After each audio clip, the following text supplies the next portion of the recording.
রান্না করতে বসিয়েছি, বসে টিভি দেখতে বসে গেছি। মাংসটার অবস্থাটা কে দেখবে? কটা বাজে এখন? 11টা। কটায় খাবো আমরা? 12:30। মাংসের অবস্থাটা দেখ, এখানে এসে দেখ মাংসের অবস্থাটা। না এটাকে কি মুশকিল, মানে বসে পড়লে কি করে হবে? এক হাত দিয়ে ধর। 12:30টার সময় মাংস খাবো, কখন কি হবে জানি না।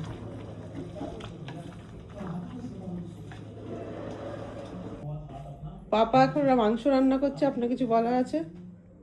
12:30টার সময় খেতে হবে রাত।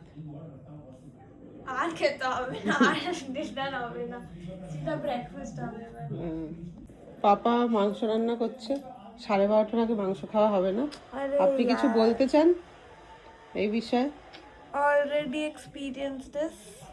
এবার একটার সময় খাবার মিলবে, then we will sleep and no school tomorrow. কালই স্কুল না যাওয়ার বাহানা না? হ্যাঁ, কাল তো যেতে হবে, কালকে তো শুধু ফ্রি পিরিয়ড আছে। বাহ বাহ বাহ বাহ, কি মজা। চলো সবাইকে বলো, আমরা পরে ফুল ভিডিও দেখাবো কিরকম ভাবে পাপা রান্না করলো। বাই।